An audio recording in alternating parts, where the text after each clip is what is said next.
हा विषय अत्यंत महत्त्वाचा आहे।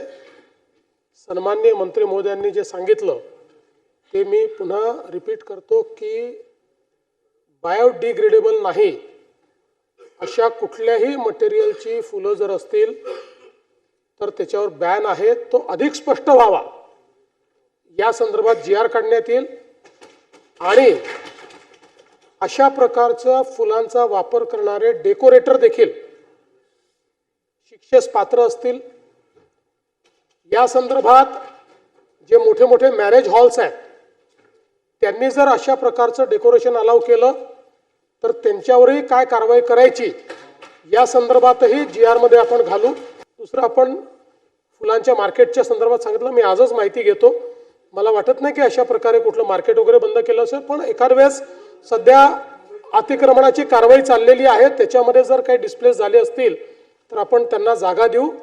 फुल मार्केट हे चाललंच पाहिजे।